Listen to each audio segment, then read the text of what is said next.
조갑제 TV 시청자 여러분 안녕하십니까? 2022년 1월 26일 오후 4시입니다. 법원이 아주 중요한 결정을 내렸습니다. 국민의당 안철수 대통령 후보와 국민의당이 지상파 방송 3사를 상대로 낸 양자 TV 토론 방송 금지 가처분 신청을 받아들였습니다. 그러니까 양자 TV 토론을 해서는 안 된다는 결정을 내는 겁니다. 서울 서부지법 민사합의 21부 재판장 박병태 부장판사는 오늘 방송사들이 안철수 후보를 제외한 채 방송 토론회를 실시하여 방송해서는 안 된다는 결정을 했습니다. 이에 따라 오는 30일이나 31일쯤 실시될 예정이었던 이재명 더불어민주당 대선 후보와 윤석열 국민의힘 대선 후보 간의 양자TV 토론은 사실상 어려워졌습니다. 설날 연휴 전에 TV 토론을 해서 설날 민심을 잡겠다는 이런 구도가 성사되기가 어렵게 되었다는 이야기죠. 아마 설날 이후로 미뤄질 것 같은데 이렇게 되면 누가 유리하고 누가 불리해지는지 조금 더 검토해 볼 만한 사안이 발생했습니다.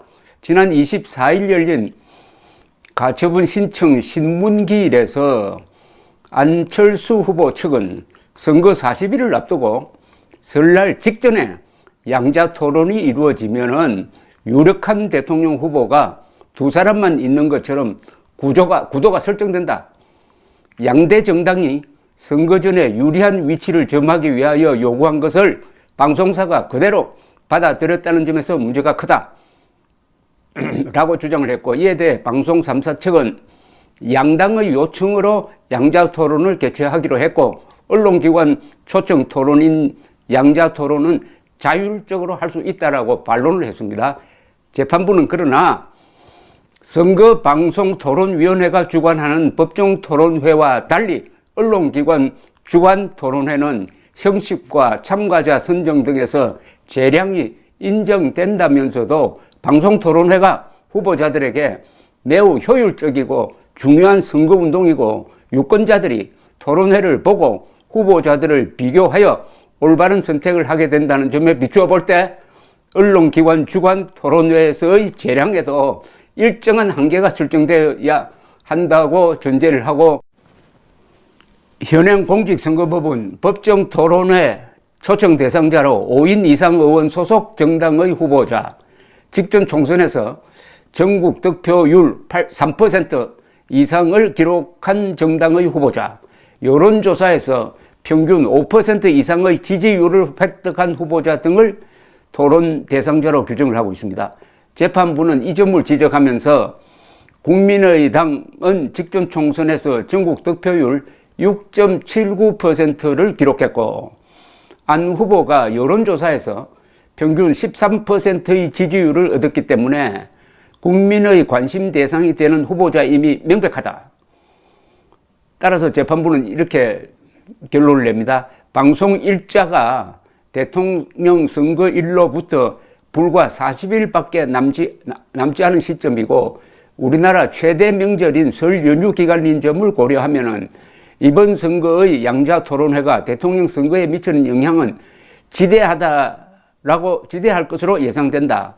2월 21일이나 3월 2일로 예정된 법정 토론회가 실시된다고 하더라도 군소 후보라는 이미지를 안게 된 안철수 후보에게 불리하게 진행될 우려가 있다면서 토론 방송 금지 결정을 내렸습니다. 상당히 이 판사가 합리적이고 균형 맞는 결론을 내렸다는 생각이 듭니다.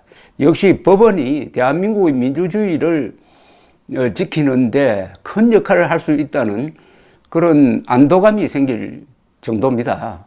뭐 더 설명할 필요 없이 안철수 후보를 포함시켰어야 한다고 생각합니다. 3자 토론이 되었어야 하는데, 자, 이제 그러면은 이제 토론 없는 설날 연휴를 맞게 되었습니다.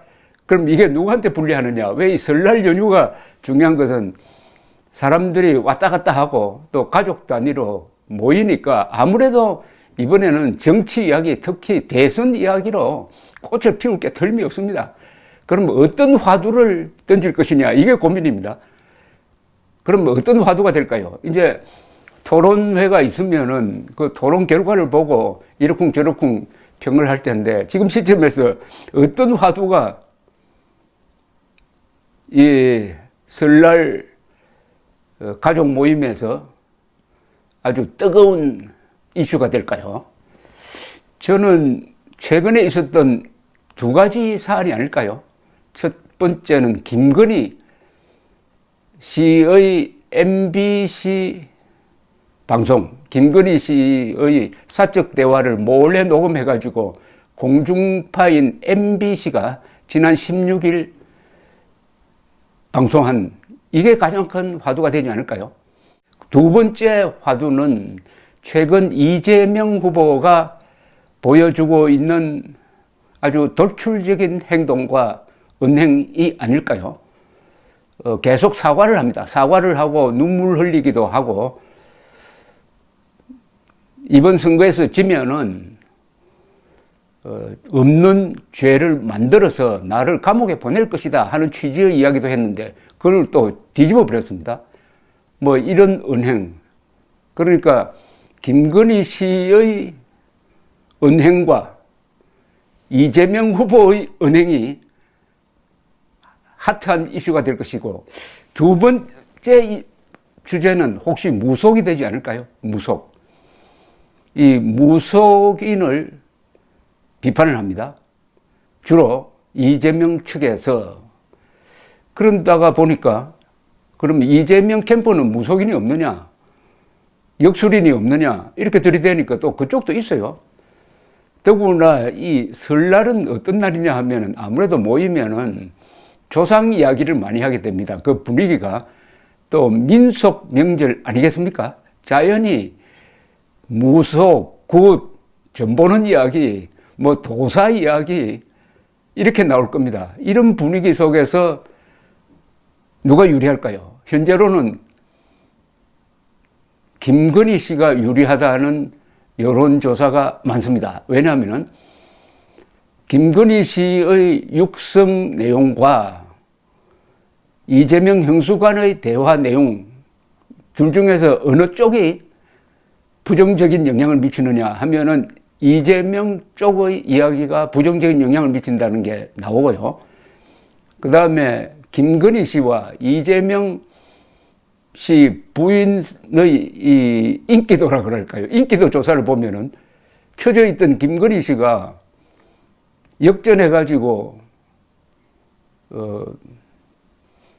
이재명 후보 부인을 앞서는 여론조사도 나왔습니다. 여러 가지로 봐가지고 이 김건희 씨의 육성 녹음을 MBC가 방송한 것은 이번 선거 흐름에서 굉장히 중요한 영향을 미쳤습니다.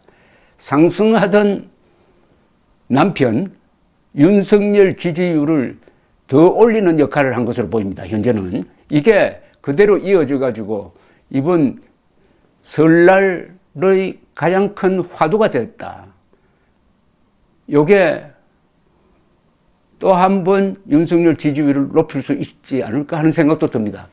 모르죠. 며칠 남았으니까 이재명 쪽에서 또는 그런 화두를 하나 던질지 모르겠습니다.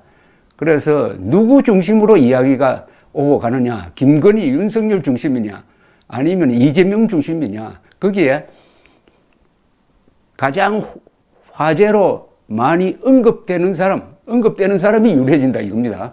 그리고 이제 얼마 남지 않았습니다. 한 40 며칠 남았는데, 이렇게 되면은 막판에 가면은 여론조사 업체에서 흔히 이야기하는 밴드웨건 효과라고 그래가지고 지지율이 앞서가는 쪽으로 지지율이 이렇게 자석처럼 쏠리는 그런 경향이 있습니다. 지금 설 직전 여론조사가 계속 나오는데 거의 대부분의 여론조사에서 윤석열 후보가 이제 역전한 정도가 아니라 지지율 격차를 넓혀가지고 오차 범위 바깥에서, 즉 한 6%포인트 이상으로 이기는 것으로 나오는 여론조사가 많습니다. 이게 설날 연휴를 거치면서 가속도가 붙을 가능성도 있다. 이렇게 보입니다. 전체 국면은 윤석열 측에